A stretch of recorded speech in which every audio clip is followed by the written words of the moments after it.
You've reached the Signal Watch, movies, television, comics, and more. I'm your host, Ryan Steens.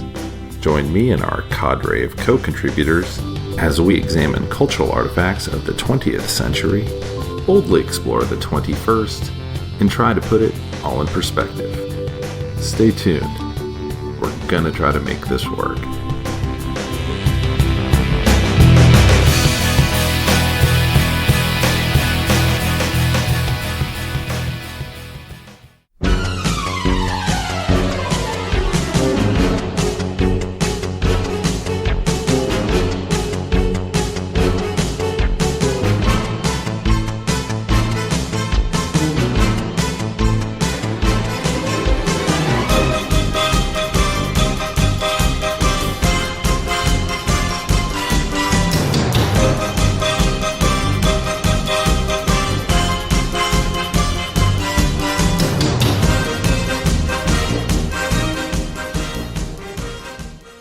Look, here's the thing. None of this is final. So you mean, like, what if there was, like, a brainy gremlin?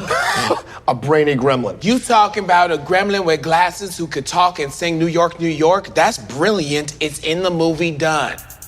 Whoa, you said that nothing was final. That was before I heard the words brainy and gremlin in the same sentence together. It's done. I love it. It's in the movie next.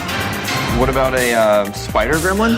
You mean a gremlin with 8 legs and a thorax just catching pretty ladies in a web in an office building? Oh my God, it's in the movie. I love it. Next. What about a bat gremlin? Hey everybody, and welcome back to the Signal Watch. As always, I'm your host, Ryan Steens, and with me this evening is Simon Day. A little bit full of allergies, so excuse my coughing and hacking during this, but it's part of the chaos of Gremlins. Well, Gremlins 2, I should say. the new batch. Yeah. So I also have allergies. It is a part of the year in Austin where we're waiting for the rain to come and wash everything away. And everyone is walking around telling each other it's not COVID. And everyone goes, yeah, I know. I too have allergies. Oh, yeah. There's a famous sketch from TV comedy from the 90s called The Fast Show, which is Bob Fleming. It's always a guy in his garden hut talking about like plants. And the joke is he keeps coughing and like kind of loses control of his cough. And then his guest always comes in and ends up having a twitch or, you know, basically just kind of shouts out asshole or something because he's like, you know, he's got Tourette's. So they start off talking about flour and they end up just going, oh, asshole. By the end of the sketch. So that might be us. Let's hope so. Appropriate for Gremlins. So I'm excited. This is we're about 250 episodes in or something on this podcast, and finally we've not done this before. I know we get to finally get to a movie that's worthy of scholarly study. Totally. Can I just say before we do anything else, I absolutely adore this film, and it wasn't always that way because I kind of saw Gremlins and Gremlins 2 pretty late. I was probably in my teens, mid to late teens. And Gremlins we've talked about before is obviously great kind of spoof on Capra almost.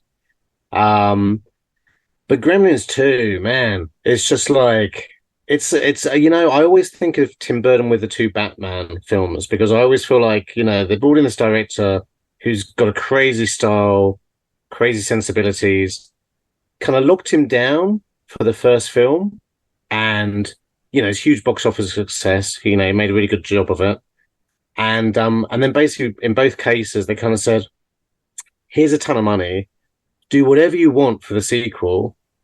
And he went, "Okay, you sure?" And they went, "Yeah, it'll be okay. We trust you." And then they both made a film. And then you can't help thinking there's some producer somewhere like going, well, what have you done? What have you done to me? How am I supposed to sell this to McDonald's? But yeah. But I find that hilarious as well. So I saw this in the theater. It was just like out during the summer. I think it had been out for about a week or something like that. And I went in at like 3:00 on like a Thursday or something, and totally empty theater. Actually, where it's a bad sign. Well, it was where the Arbor was most recently. Oh yeah, yeah, yeah. That used to be just a regular theater, and when it first opened, and that's where I saw it. Um, and What was your I, first impressions? I fucking loved it. That's great. I loved this movie so. I was liked Gremlins. I didn't quite get why everybody went so nuts for it as now. Yeah, But this movie spoke to me on a very different level. It hit all the right buttons for me. And when Jamie and I started dating, it was one of my "you've never seen Gremlins 2? I have to fix this," sort of movies. And I didn't get all the references at the time. I knew I wasn't getting all the references, but I got that it was constantly doing the references. yeah, yeah. It was very Some of meta before meta, really, wasn't it? it, I mean, yeah, I mean, it's I mean, it's basically like parodying Gremlins, but also laughing at sequels. it's doing that. It's doing making commentary on Donald Trump as he was perceived in the 1980s, Yeah, on yeah. Ted Turner as he was perceived Ted in the Turner. 1980s, on automation. Genetics. It's on cable television. It's making commentary on consumerism. It's making commentary on, I mean, there was a Twitter account. It no longer exists, but it was called like the Scholarly Study of Gremlins 2 or something like that. Yeah. Gremlins 2 Institute. And the guy was literally trying to make an argument for this is a movie worthy of study. Oh yeah, yeah, yeah. Because people had just kind of been like, oh, I saw Gremlins. I liked it. Gremlins 2, not so much. It was weird. Well, it's almost too much. And I remember hiring it on video, Mhm. and I enjoyed it, but it was a bit like Back to the Future 2 is a good kind of example. It's almost like it was a bit too clever because Back to the Future 2 obviously, which may actually be one of my favorites now. I think they kind of go back and they see themselves from the first film, and they have to almost like sneak past themselves in the first film to fix things. And I feel like Gremlins 2 is the same. There's so much going on that the first time you see it, it's almost like you can't process it. Yeah. Especially as a kid. I mean, and I think that's part of what I liked about it was they were just shoveling idea after idea at you. It kind of has this kind of like the first act of it is pretty much what you would expect. Like you kind of get the idea of like, oh, we're making fun of corporate America in the 1980s and kind of the working girl scene and all that. The sad thing is, like a lot of the stuff, like, you have been caught on a smoke break and stuff. That at the time was ridiculous. And now we're kind of doing that now. Oh yeah. Yeah, absolutely. Please clean out your desk in the next 30 minutes. Yeah, it was kind of taking everything to kind of this absurd level. But then I was still like, okay, I get it. It's a slightly different tone than the first Gremlins. But then you're into the movie, and at the transition from Act 2 to Act 3 is the Gremlins literally get into the movie. They're it gets so weird and meta. And well, you have the two versions where in the theatrical one basically breaks down, doesn't it? Mm-hmm. And then they go and ask like Paul Bartel and Belinda Belowski are like working the theater. And then is it Hulk Hogan? Toby comes down as a projectionist. Yeah. He's been beaten up. And he goes, there's Gremlins, they've taken over the film. And so they go and get Hulk Hogan, who's enjoying watching Gremlins 2, to go and shout at them and put the film back on. And I think I saw that way after I saw the video version, which the video version is your video breaks down and then it starts hopping channels and you end up on a John Wayne film and all these gremlins turn up with moustaches dressed as Mexicans. And which is just great anyway. And John Wayne's like, get the hell out of my film. He starts shooting at them. Yeah, there's like a little gunfight between John Wayne and the Gremlins. It's brilliant. But yeah, I mean, the first time I saw it in the theater, I really thought the film had broken for, a beat. Yeah. And then you hear the sound and it's like, oh my God, this is brilliant. Yeah. Yeah. It's so cool. Well, even I'd say even before that, we start off with a Looney Tunes cartoon. There isn't really a Looney Tunes. Yeah, oh, there you go. There you Yeah, go. I'm wearing my Bugs Bunny shirt today. Yeah. With Bugs Bunny shirt on. I will actually, let me match that. Hang on. Give me a sec. This is by my bed. Oh, excellent. Yeah. Got my brain gremlin there. Yeah. But yeah, we start off thinking we're watching a cartoon before the main feature. And then, Bugs and Daffy start arguing over, who's going to ride the shield. And, Daffy, obviously, it goes too far and it breaks. And he goes, well, if we're going to keep messing around like this, we might as well just start the film. And they just go straight into the film. So again, not your normal cartoon, really. No, it's insane. The whole movie is it's like minute after minute, just like trying to do this like absurdist POV. I don't even know if it's satirizing things all the time. I mean, it definitely is. But it's kind of his ode, Joe Dante's kind of almost ode to Looney Tunes a little bit. Because it's very much that slapstick humor, isn't it? It's like a lot less dark than the first Gremlins. The only bit that I think is a bit scary is the Spider Gremlin. Mm-hmm. But the rest of it is very, kind of like, played for laughs, really. Yeah. And I think that's kind of what really worked for me really, really well. Like my favorite part of Gremlins by far is probably them all watching the movie. Snow White. Yeah, and like kind of singing along, and it's I mean, at this point, the Gremlins are just a riot, right? Yeah. And this movie says, okay, that was a really fun, enjoyable part. How long can we stretch that across this movie? And that's the answer is 2/3 of it. Yeah. Which for some people I can see being too much. Because I think even Spielberg said they trimmed this because there was too many Gremlins, which kind of boggles the mind. Because there's still a huge amount. But I can kind of see that in a way. And I think that's why it works that they differentiate them more and they have more personality in this.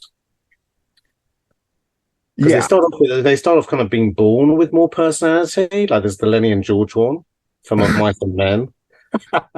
Although I don't think they're ever called that in the film.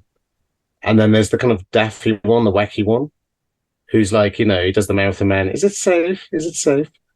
And then of course they get into the genetics lab and start drinking stuff anyway. So then they become like a girl gremlin, a bat gremlin, which has a great bit of the Dracula soundtrack played. And then Christopher Lee kind of looks at the camera. and the spider gremlin and the vegetable gremlin and the brain gremlin with Tony Randall's voice. So. And I remember watching that going, someone's doing a killer Tony Randall the first time I saw it. Yeah. I couldn't believe he'd actually signed up for it. But money talks. That's civilized, I ask you. I have to say also, I love the trailer. It's such a good trailer, which I think I sent you, which is it kind of starts with just a drip into like a puddle. And it kind of says, we told you not to get them wet. And then it kind of cuts to like scenes from Gremlins of, people getting thrown out windows and whatever. And it's like, we told you not to feed them. And it keeps doing that.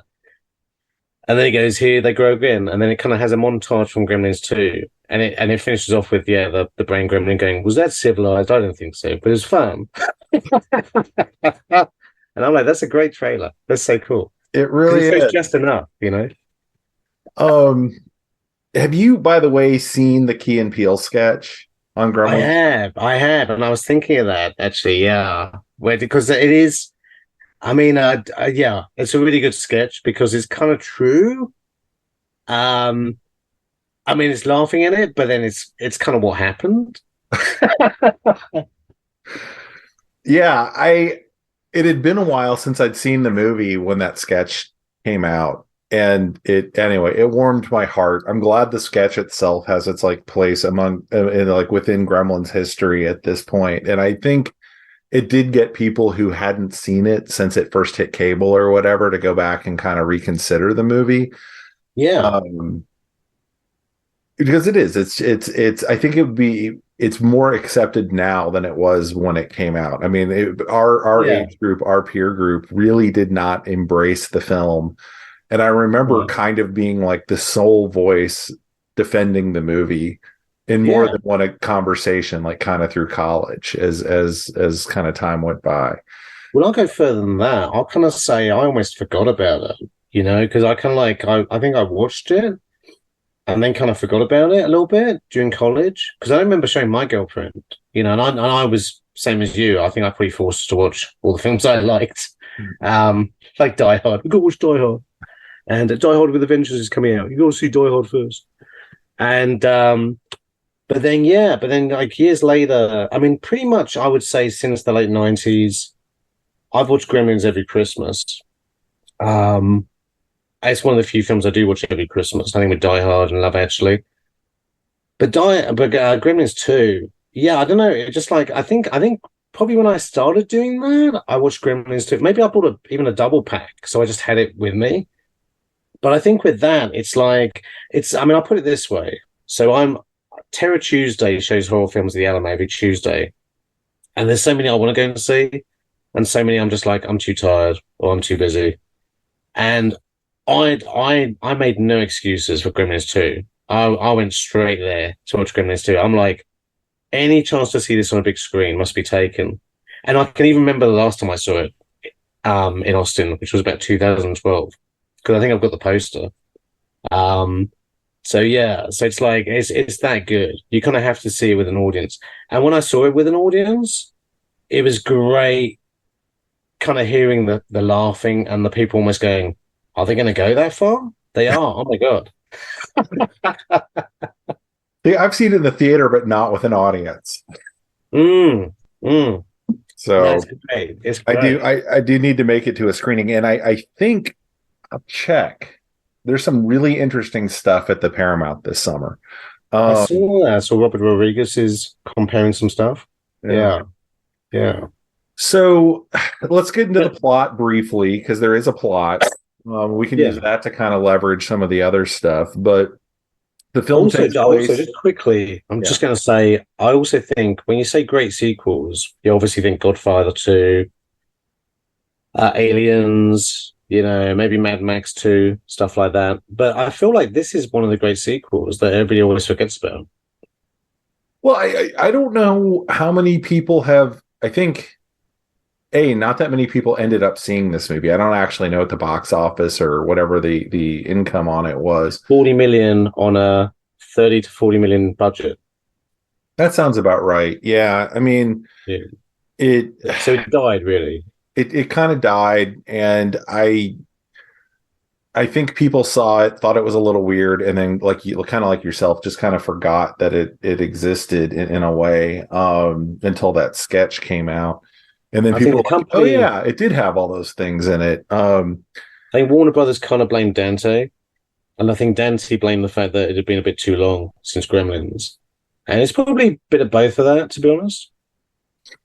Yeah. I mean, I don't remember what the reviews were like particularly either. They may have been a little damning at the time of doesn't capture the magic of the original sort of thing. Because a lot of the stuff that was doing stuff that was a little meta and whatnot was at the time not quite as embraced by the popular critics as would probably be so now or a few years on.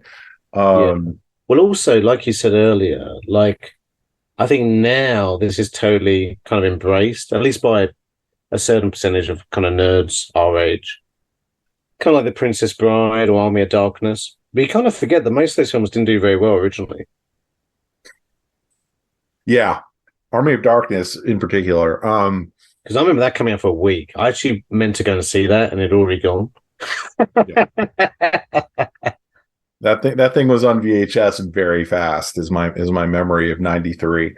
But this film does take place several years after the original Gremlins, because I went from being what year is the original one? 84? 84, yeah. So so it's like 6 years later. So the kids who grew up on Gremlins now are like teens or young adults at this point.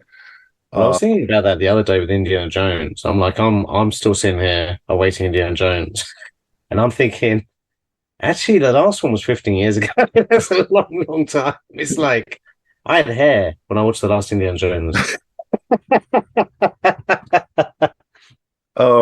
Zach Galligan and Phoebe Cates are return as our vocal characters. I'd say they're an excuse to push the plot along, but they play Billy and Kate once again. We've got a few original members. I mean, we got the Fattermans, great Dick Miller again, and we got like the old Chinese guy who owns Gizmo. I think that's Key Luke as Mr. Wing, I believe. Yeah, who actually jokingly said, "If you're going to kill me in this film, I hope I'm a flashback in Gremlins 3."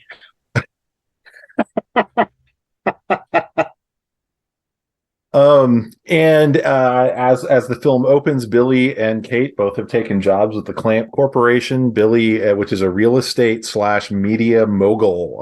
This is an era, like we talked about earlier, of Donald Trump was considered to be this real estate tycoon in New York. I was like watching this. I was like, they should have stayed in their town. He should have stayed in the bank. It's like much nicer life. Putting at a house by now and a family. I mean, and they make reference to that of did we make the wrong choice? And Kate is a tour guide at this automated amazing space that acts as a cable studio and many other things. It's also got like everything. Yeah, everything, because it's like 70 stories or something like that. Slice of Life, genetic research laboratory. Run by Christopher Lee's Dr. Catheter. Because it's a Dante film, Robert Picardo is in it as the kind of heavy for Clamp, who is played by the always amazing John Glover. From Scrooged. Yeah, Picardo goes to go make an offer to the old Chinese man, and for his space, and the guy turns it down, and they say, "Oh, he's going to die anyway," and sure enough, he does. And when he does, Gizmo is now running down the street when he's found by some scientists who bring him back to the aforementioned Slice of Life genetic laboratory. That's a good little joke about cloning, having those two guys who were also in Terminator 2, who always play twins or doubles. You know, it's the detail on this movie that I really... And of course, their boss is Dr. Catheter, played by Christopher Lee, the great Christopher Lee. Fantastic. This was the start of his kind of comeback, I think, because he'd had a kind of dead 80s, really. Obviously a huge star, 50s, 60s, even early 70s, doing Bond and the last gasps of Hammer. And he kind of gone over to America, done a few disaster movies, like one of the airport movies, I think, the one where the plane sinks under the sea and they're all still alive. But then, hadn't really been used. Everybody loved him, like Spielberg, and Spielberg had him in 1941, which sadly failed. But, all these guys loved him and idolized him, but it's almost like they couldn't really work out what to do with him. And I think Joe Dante was kind of almost like the first one to really use him properly, which, led 10 years later to George Lucas and Peter Jackson. It's funny. I remember seeing the film and going, I know that guy. Why do I know that guy? But because I was an American and we just didn't have Hammer and all that as important to us. It was maybe in college that I figured out, oh, that's Christopher Lee. Got it. Okay. Yeah. I was so happy when I saw him in this, like the first time, because I don't think I realized he was in this. Mm-hmm. And the only sad thing is how quickly he gets taken out, I think. But he does have a fantastic line about, quick, get the automatic weapons or something. And I'm like, why have you got those in your lab?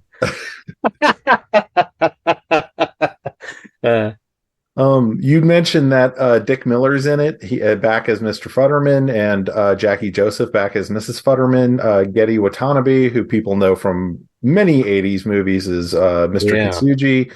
And I'm going to go ahead and do a thirst trap shout out to Haviland Morris as Marla Bloodstone, who plays Billy's boss. who I quite liked Marla Bloodstone. Attractive, even though she's horrendous in a way. Oh, somehow that just made it better, man. I don't know. Like, be awful. Love it. Love it. You can tell she's kind of more misguided than a bad person, really. You know, she's just more like, you know, worried about her career.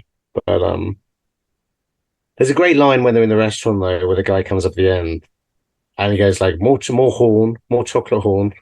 I do want to get into the Canadian restaurant because that is absolutely perfect. Did not need to be in the movie and was. But She yeah, does the thing that all slightly evil women do in the 80s, which is stick their foot between your legs if you're the protagonist. right. They'd all seen Flashdance. And Yeah. and then you had to have that. She's playing kind of the Femme fatale? well, I mean, I'm thinking more of like her part as like the American business person in this movie of like people talk about the grind now, like you got to do the grind. It's like this was the 80s version of that, was this like total dedication to being a workaholic, and it was really like it's almost like Wall Street type thing, isn't it? What's that? Almost like Charlie Sheen in Wall Street or Michael J. Fox in The Secret of My Success. Yeah, Secret of My Success is a perfect example of there was this like real belief in like corporate America, and it was it's like if I work hard enough, I will get to the top, basically. Yeah, and it was or if I steal enough stuff that isn't mine, is good. And she's kind of this like perfect example of what that was supposed to be, and they're in spoofing it in a really, really fun way of like her just like hearing, oh, Clamp paid attention to Billy, therefore I must seduce Billy and get him on my team. Yeah, because that's my path to the top, which leads then to the amazing Canadian restaurant. She does a great line where she goes like, "Lose the trees," you know. People think, you know, or she's like, does she? She wants him to add the trees because she doesn't think there's any warmth. Yeah, warmth. And then Clamp goes like, people think Dutch elm, get rid of the trees. And she's like, yeah, get rid of the trees. But yeah, I love the Canadian restaurant. I love the fact that the dessert is chocolate mousse. He asks Billy if he'd like another Molson, which is a Canadian beer. Like, it's a million dumb little Canadian jokes. And they're playing Gordon Lightfoot, who's a singer-songwriter on the music in that scene. Yeah, it's just an impeccably constructed thing that just tells you Joe Dante had a vision. Yeah. Well, it's also a slightly convoluted way of, I guess, like, because I mean, narratively, it's kind of like it's a little bit filler because I guess Kay goes to get Gizmo, but gets the wrong one. Yeah. So they leave Gizmo there, which then allows him later to get wet. Yeah. And it all starts off. Because, yeah, for some reason, like, you know, like they actually kind of go into like arguing about the rules later in a great scene. But for some reason, Gizmo's the only one that, I guess, procreates. Well, actually, no, he isn't. That's not true. But then he's the one that starts it all off, I guess, each time. Which makes you think they should just kill Gizmo, really. Yeah, they need to throw Gizmo into the sun. Gizmo's a problem. Yeah. But yeah, I mean, even the Canadian thing is like spoofing the whole idea of like Americans at the time were getting very into the idea of Aussie restaurants. Outback. Well, anything that was not American. It's like, and they would say that in the movies of like, we're going to go for French cuisine. We're going to go to Japanese cuisine. Like this was always considered this really fancy thing at that time. Well, I've been to British themed pubs here, which are kind of hilarious because, you know, obviously some of the stuff we're like, we'd never eat that. What's that? I long for the day of going to a barbecue or Tex-Mex place in England at some point. Don't do it. But yeah, Gizmo. Billy goes and finds Gizmo up in. I won't get into how, but he does go retrieve Gizmo, and Gizmo gets wet, and then gremlins happen, and movie happens. So I just have to add because him going to get Gizmo reminded me of the fact that, he hides him in his filing cabinet. Mm-hmm. And it's got they kind of like, because Gizmo keeps opening it, they convince Marla that it's like, or Clamp, that it's like, oh yeah, they're designed to do that in case you need something. It opens itself. He goes, that's great. I didn't think I thought of that.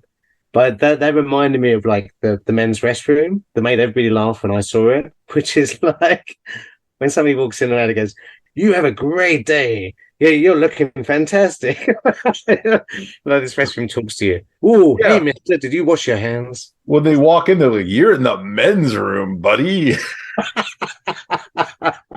That's brilliant. Oh, that's so good. Love it. Yeah, and that's really the thing. And so when the gremlins are popping up, or That's John Astin, though, isn't it? So John Astin's the janitor trying to fix the fountain. Yeah. they have all these like cool little cameos that they just throw into the film, like in all these places that I believe that. So we've got a Monsters and Addams Family kind of reference in this, really. Mm-hmm. Yeah.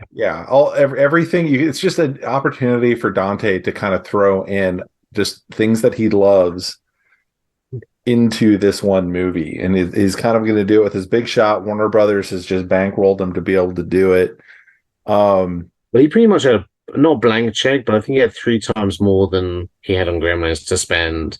And he said they kept asking for years to come back and do it, and he was like, no, it's kind of headache, creating all the creature effects and stuff. And I think Warner's got so desperate they basically said, look, you can have complete creative control. You can do what you want. Which I'm sure, lost somebody their job later. But yeah, I mean, you can really see it. It's all up there on the screen, Yeah, And it's not a mess. I mean, that's the thing. How many times have we seen that where it becomes a huge mess, or an embarrassment? I mean, I know you're a fan of Rian Johnson's Star Wars, which is kind of seen as his vision. I don't think it's particularly terrible, but I mean, like, really, this is so much more. This is so undiluted, pure Dante stream of consciousness. Yeah. I mean, it's a movie that kind of forgets it has main characters for a good third of the movie. It just kind of goes, oh yeah, Billy and Kate are out there somewhere. Like, who cares about that? You came to see Gremlins, so here's Gremlins for the next 30 minutes or whatever of the Gremlins, like in the TV studio, and the Gremlins in the food court, and Jerry Goldsmith. Hey, is that a rat? I didn't know that was him till this screening. I had no idea. I kept going, that guy looks familiar. And so I finally looked it up. And there's Bubba Smith there and a couple of other people as well, I think. Dick Butkus and Bubba Smith, who were kind of a known like pair of like old football dudes who were doing media stuff at the time. They'd been on like a TV show together and stuff. Yeah. But yeah, there's parodies as well of other movies like Wizard of Oz and Marathon Man, and maybe my favorite, Phantom of the Opera. Oh, yeah. A scene that has no business existing. Like, it's totally no reason. Except I love how he takes his mask off and she faints. It's great. Well, they built a tiny organ. I mean, they spent money on that sequence. I can only imagine what it was like to be an accountant on this film. And there's a million things in the background too. Like there's Gremlins wearing shirts that are printed with Gizmo on them, with the Ghostbusters no on them. That's great. Like, where would they get those from? Where would they see? And that's kind of, to me, the perfection of this movie is it doesn't waste time. Like the logic goes out the window the minute the Gremlins are in it. The Gremlins are in the movie. Yeah. Well, it's like in the first film, Gizmo watched the racing movie, didn't he? Which kind of bled into him driving the little remote control car in the toy store at the end. And this one, he watches Rambo, which is like So then he kind of kills he kills the spider gremlin with by shooting some white out with a bow and arrow, like Rambo with his exploding grenades. But then it also has a bit of Rambo's music because, of course, Jerry Goldsmith did Rambo. So it goes doo doo doo doo. We pushed him too far. That's fantastic. I love it. I deeply love the Clamp character in this movie in a way that has always made me sense. Like I like John Glover in Scrooge, which I think I saw first. Very similar character, but I like how they make him sympathetic in this because he could have been a dick very easily. It's such a brilliant twist to make him like this happy-go-lucky dim bulb who is just wildly successful. Yeah. And he doesn't really know what's going on in his company. So he's like happily just like sitting up there, almost like a schoolboy coming up with ideas. But he's, I'm sure he doesn't realize people are getting sacked and treated horribly and stuff. Yeah. I mean, that's all Picardo in this movie, just being horrible.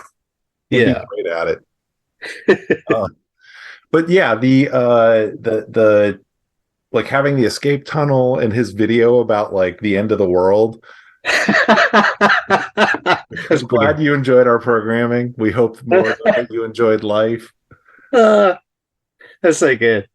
But also spookily, when I watched that, I was thinking, this is kind of like what we had ready to go at the start of the 80s in case of a nuclear war. Oh, yeah, it came from a place. Absolutely. That was a dark, dark, dark joke. Yeah, yeah. So, that's not, because that's still kind of pretty recent to be doing that, really, Yeah.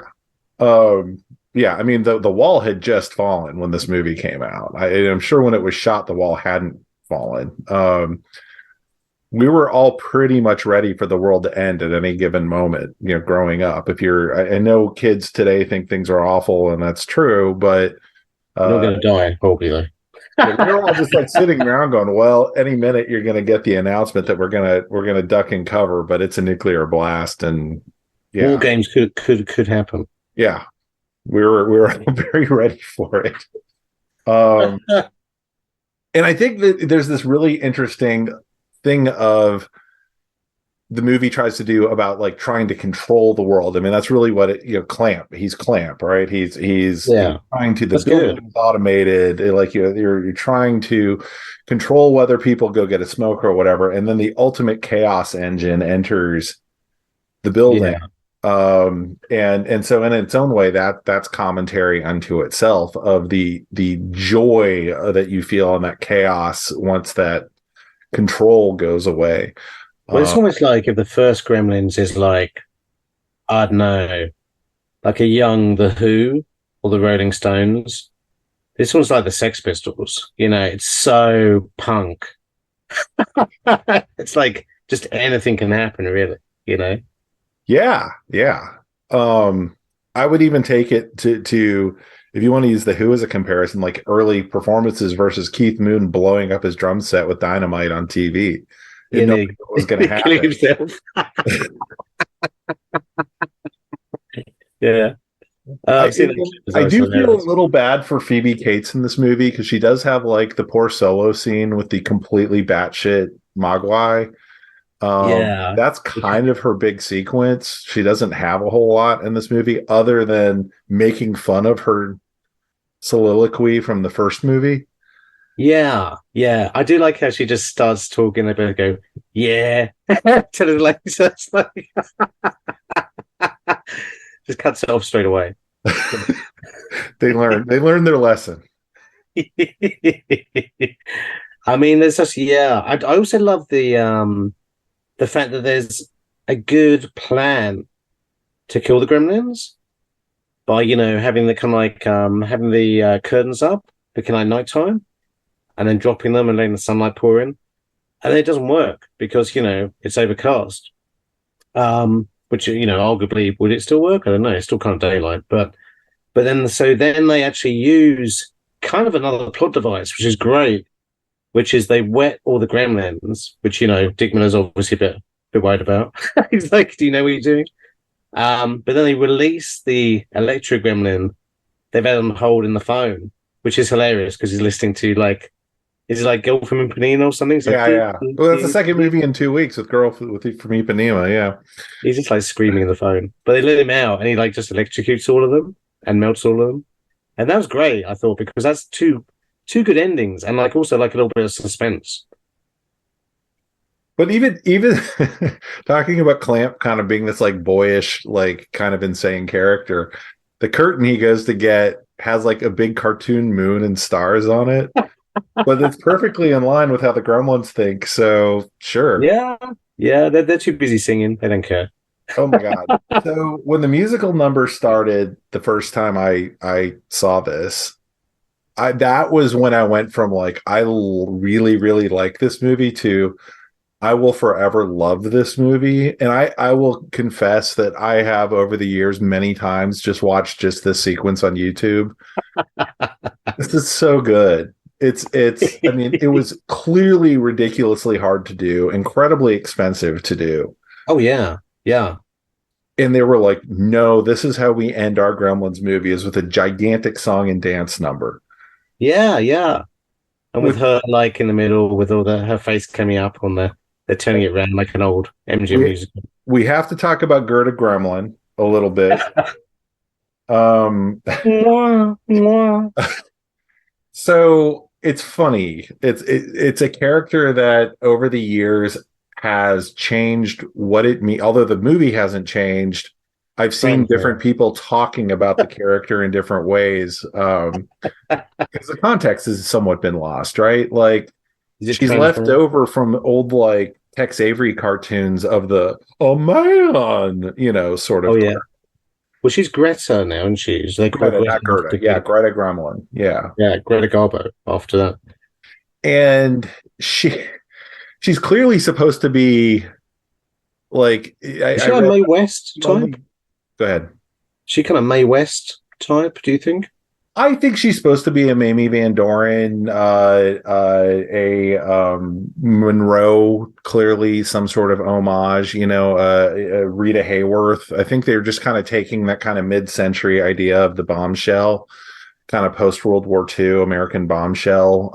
You could say the Gremlins films are way ahead of their time, because in the first Gremlins, I feel like one of the main Gremlins was just wearing women's clothes. So it's like basically transvestite. And this one is almost like transsexual because it's like gone the whole hog. Well, that's kind of the conversation around Greta Gremlin. That's been so interesting. It's been like when we saw it, we understood like the Gremlins are coded male essentially. And then it like takes the hormone drink and becomes Greta Gremlin. And it becomes this incredibly like, what is the very feminine idea we have? What is so feminine that it becomes drag, right? Yeah. And I do think that's like someone could write a paper on that. It's really interesting. Yeah. But it's also hysterical. Yeah. And also the fact that, the human guys are kind of interested, a little bit interested. Well, that's the other thing I would talk about. So there's, as you just held up, there's Gremlins merchandise, like you held up your action figure. There's lots of Greta Gremlin merchandise. Oh, there you go. And I've said to Stuart before, it makes me a little weirded out how popular Greta Gremlin is. Yeah. As a thing that people want to hold, and I don't know who's buying it, I'll be honest, but I'm like, that's rule 34 for somebody. Somebody out there really, really likes Greta Gremlin. Oh yeah. So, and more power to him if that's what works for him. Whatever gets you through the night. We have the great thing at the end with Picardo, where he's kind of he's the only one they haven't kind of seen, and he's trapped up in I guess Clamp's boardroom with her, and then she's like kind of coming onto him. And he kind of looks at the camera and raises his eyebrow, like maybe. I love that when I was 14, and I love it now. Like, because having him actually like be scared. She's not that different from Marla, to be honest. So. Well, to have him to be that like scared or like that, or like angry about it would have been the obvious choice. To have him go, I got half an hour before anybody makes it up here.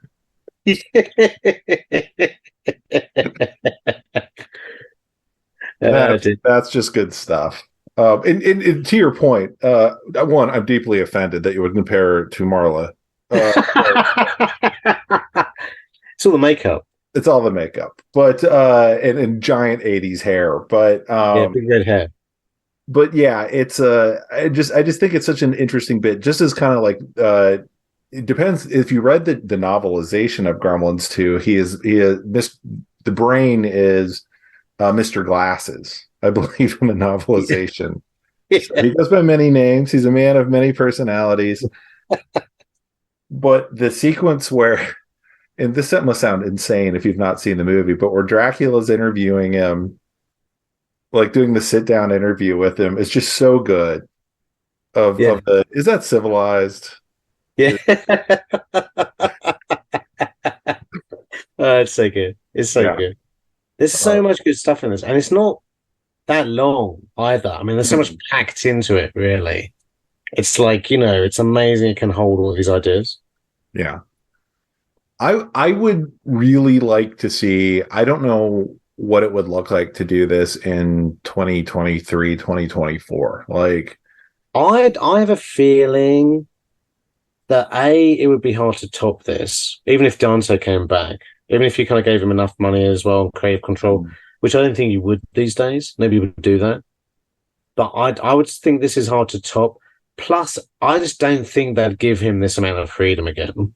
I think, there'd be, because really we've seen, and this isn't a new phenomenon, but we've definitely had, maybe because of social media, a lot more information on kind of meddling producers. And, we always, that Kathleen Kennedy is the huge demon every holds up, of course, for Star Wars and stuff, messing with, people's kind of ideas and focus and direction. That's always been going on, since movies have been made. But I honestly, can't see this being made where they wouldn't kind of say, okay, models would be great, but it'd be easier for you CGI and all sorts of little decisions that would chisel away at, the end product. I think because this is so specific, and it feels organic and is willing to do things that are these non sequiturs, like the Phantom of the Opera bit. You can now see people going, oh, I like Gremlins. Yes, I will show up for 6 hours on the Gremlins set to go do my walk on cameo as a person who's surprised by the whatever Gremlin. That would be my concern of it now, is they would try and recreate what Dante made. Yeah. And it would just not work. It wouldn't gel because there'd be nothing organic about the chaos that was kind of inherent to what he was doing here. It kind of works because clearly he was doing it undercover. Right? Yeah. Yeah. He was totally left alone, which is, it doesn't happen often, I don't think, not even back then. I'm thinking of the Thing prequel as well, which, people went into that with the best intentions. But, right at the 11th hour, the producers came in, said, the practical effects don't look realistic. So they made them reshoot and cover them with CGI, which actually looked so much worse, I think. And then, the end didn't really work. They reshot the ending and that turned into a bit of a mess. And you can kind of see the potential, but it just kind of got like blown out. And I feel like the same would be true if you try to do another Gremlins, really. Yeah. Curiously, the thing that is apparently coming is like a kids cartoon called like the Mogwai Chronicles or something like that. Oh, like about Gizmo's life before he came to New York or something. Like I don't know what it is. It's okay in China. Yeah. So it takes place in China, I believe. Oh wow. So it could be check good. it out whenever it appears, but I don't really know what it is other than Ming-Na Wen is involved with it. Yeah. I wouldn't want to write that off before I see it, but I think it's kind of got an uphill battle, really. Because it's the same as we've seen this before with Sam Raimi. His early films compared to when he kind of got Hollywoodized. What was the last thing he did was Doctor Strange 2. Mm-hmm.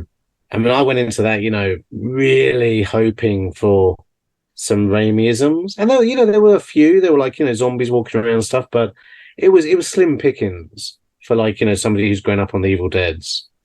And I feel like, that's kind of the same with it. All these big directors, once you become part of the corporation, part of Disney or whoever, unless you have a huge amount of power, unless you're like a Tom Cruise or something, you're not really, or Spielberg, you're not really going to be able to just say, hey, leave me alone.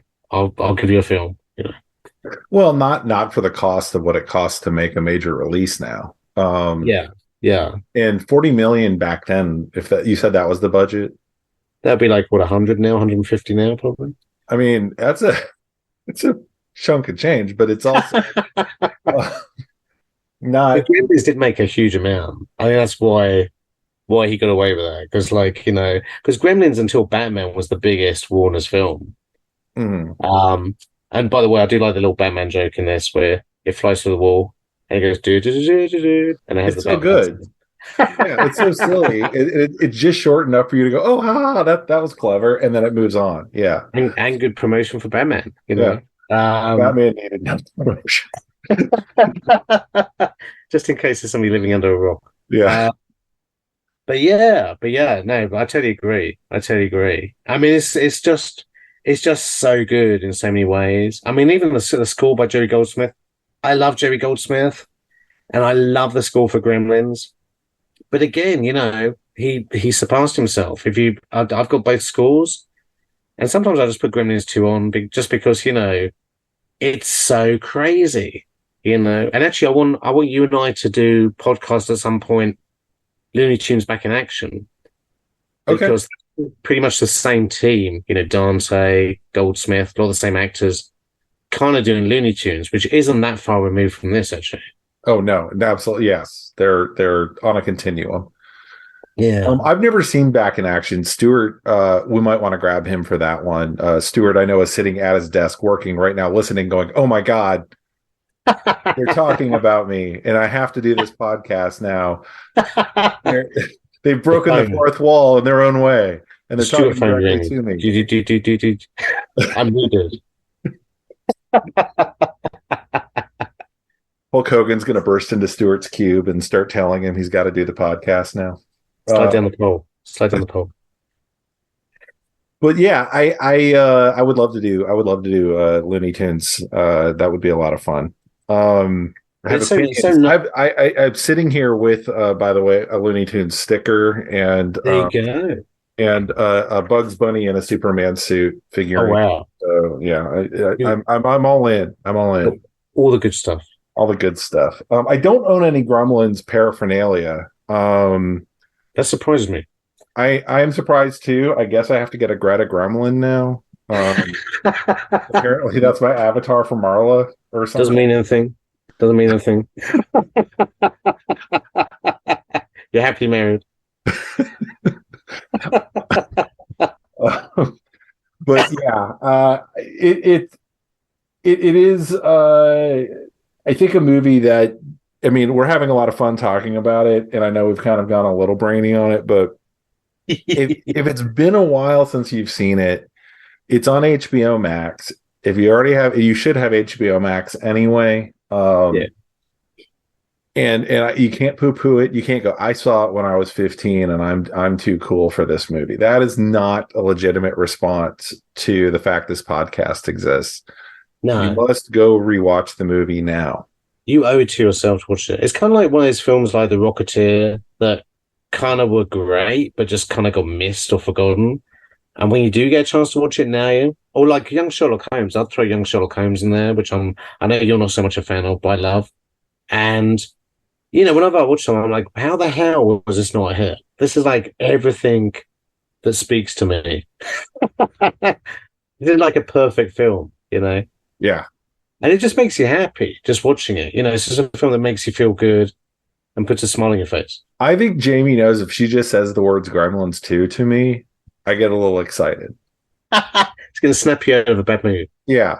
It's like, yeah, Gremlins 2 is pretty good. I really like that Gremlins 2. So you guys have probably been listening to the podcast for years at this point. You're like, he complains about everything. What does he like? Likes Gremlins too. He likes Gremlins too. He has no complaints. If he's talked for an hour and not said one sour note, one cross word against this movie, I got none. And I would also say, like, I'm a big Joe Dante fan. This possibly is his best film. And I'm saying that as somebody who watches Gremlins every year. But I love Piranha, I love The Howling, I love Inner Space, I love Matinee. But I feel like, this is your Pulp Fiction, stab yourself in the heart with a syringe of Joe Dante.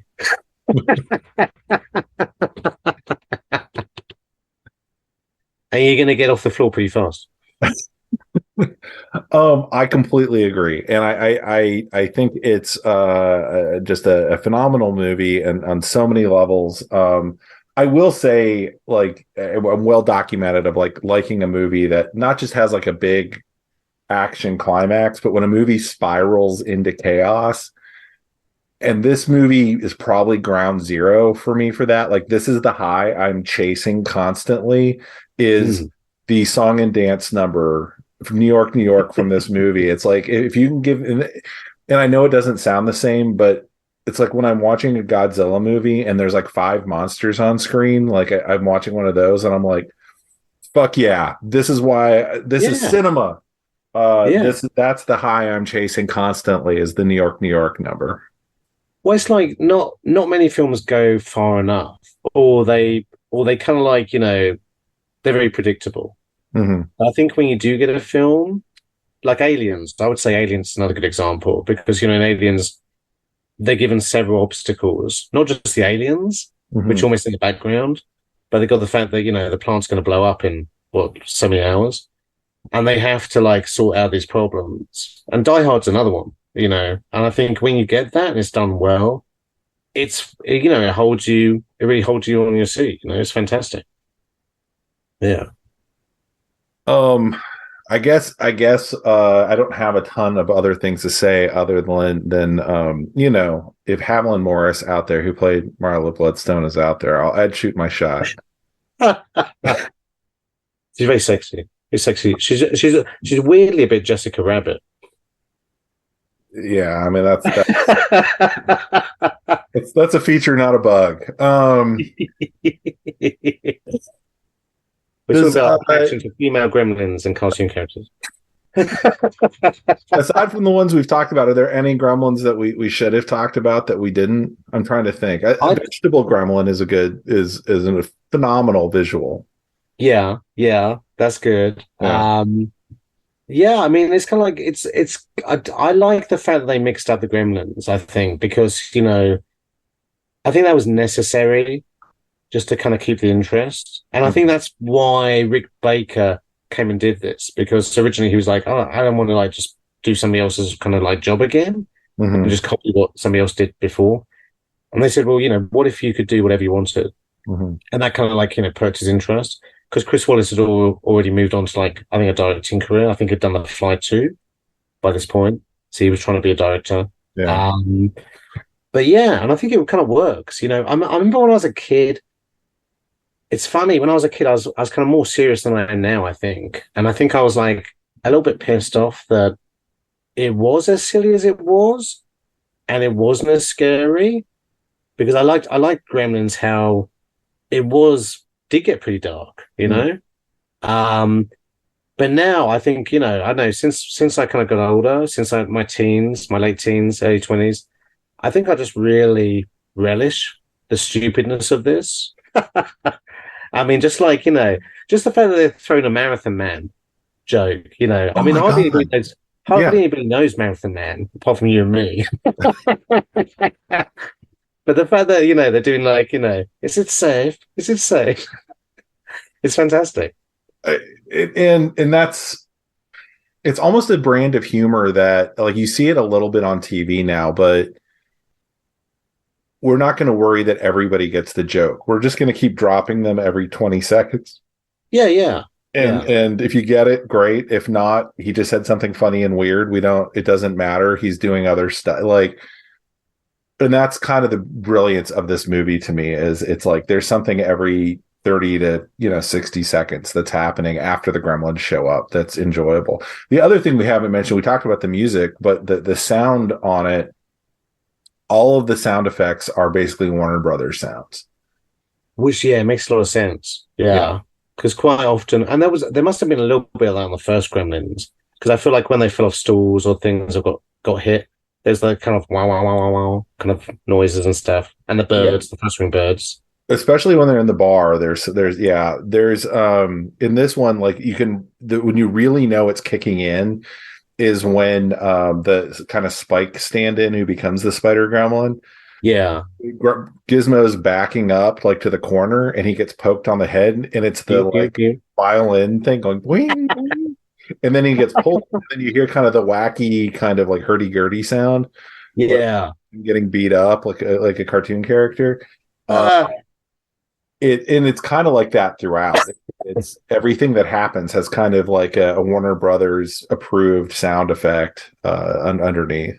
We should mention as well that Daffy Duck comes back in the end credits and he's like, kind of long, aren't they? And stuff like that. He's just like commenting on the credits, which I guess now we're a little bit more used to after Marvel and other things.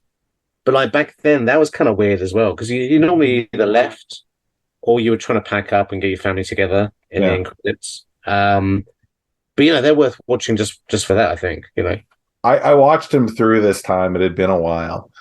And he has an end credit sequence too, where he does something with the shield. Porky Pig, isn't it? Oh yeah, he knocks Porky Pig out of the way. That's right. Yeah. Yeah. So that's fantastic. So yeah, we definitely need to do Looney Tunes back in action as a companion piece to this, I think. I really don't have anything else to say except not only watch this, but go and buy it immediately. It's fantastic. You won't regret it. I think, especially if you're our age, but to be honest, having just watched it with a bunch of 20-year-olds, they absolutely loved it. They were actually quite similar to the Gremlins in the first movie, watching Snow White. So, so I think it still works, definitely. That sounds much better than an empty theater in 1990 or whatever that I saw it in. I'm going to look for the next screening where it comes back. I mean, the sad thing is sometimes these films take 20 or 30 years to kind of hit. They have to build up a bit of a cult following. And some of them are just, maybe ahead of their time. I think that's the case and I think that's where we can close the door on Gremlins 2. Simon, thank you so much for doing Gremlins 2. And for all of you who have stuck with us through the duration here, thank you so much. If you are not following us on YouTube or SoundCloud, please do that. We would sure appreciate it, and definitely talk to us talk to me online. Simon is harder to track down online. He only has an email address, which you can't have. So thanks so much, Simon, and we'll be back soon. I'm not sure if we'll be doing Sharks or what we'll be doing, or Looney Tunes, but we'll Meg 2. It's coming. Jason Statham kicks in the face. Shut up. So excited. All right. Thanks, man. Bye-bye. Bye. That's it. I don't even care anymore. We got the Hulkster in this bitch, so it's done. I don't have any more time. So let me just recap right now. It's Brainy Gremlin, Spider Gremlin, Back Gremlin, Lady Gremlin, Googly Eye Gremlin, Electricity Gremlin, Hulk Hogan's gonna be in the picture. I'm gonna throw in a Gremlin myself. Vegetable Gremlin, just write it up. I'm having so much fun, thank you. It's all gonna be in the actual film. Now I gotta go put some Cowboys in Back to the Future 3. Sayonara, y'all. Oops.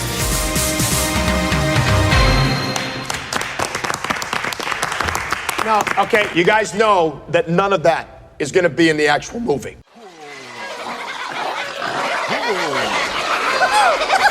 Is everybody here? All right then.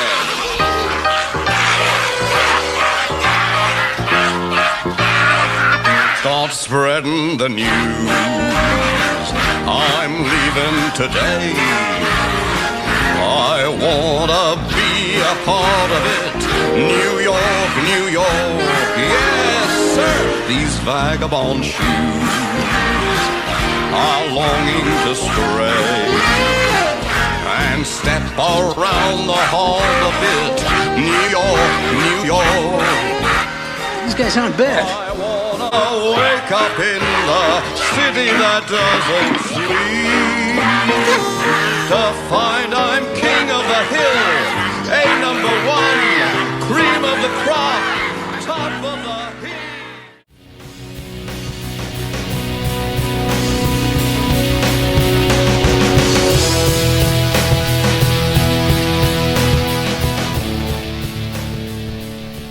That about wraps it up for this edition of The Signal Watch, a production of the League of Melbotus. Thanks for sticking with us. If you enjoyed the podcast, we invite you to drop on by the Signal Watch blog, where you'll find write-ups of a wide variety of movies and more. We'd love to hear from you, so find us online and let us know what you think.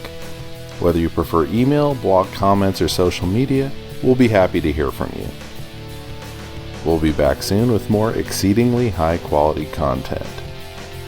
So, until next time, God damn it, babies, you've got to be kind.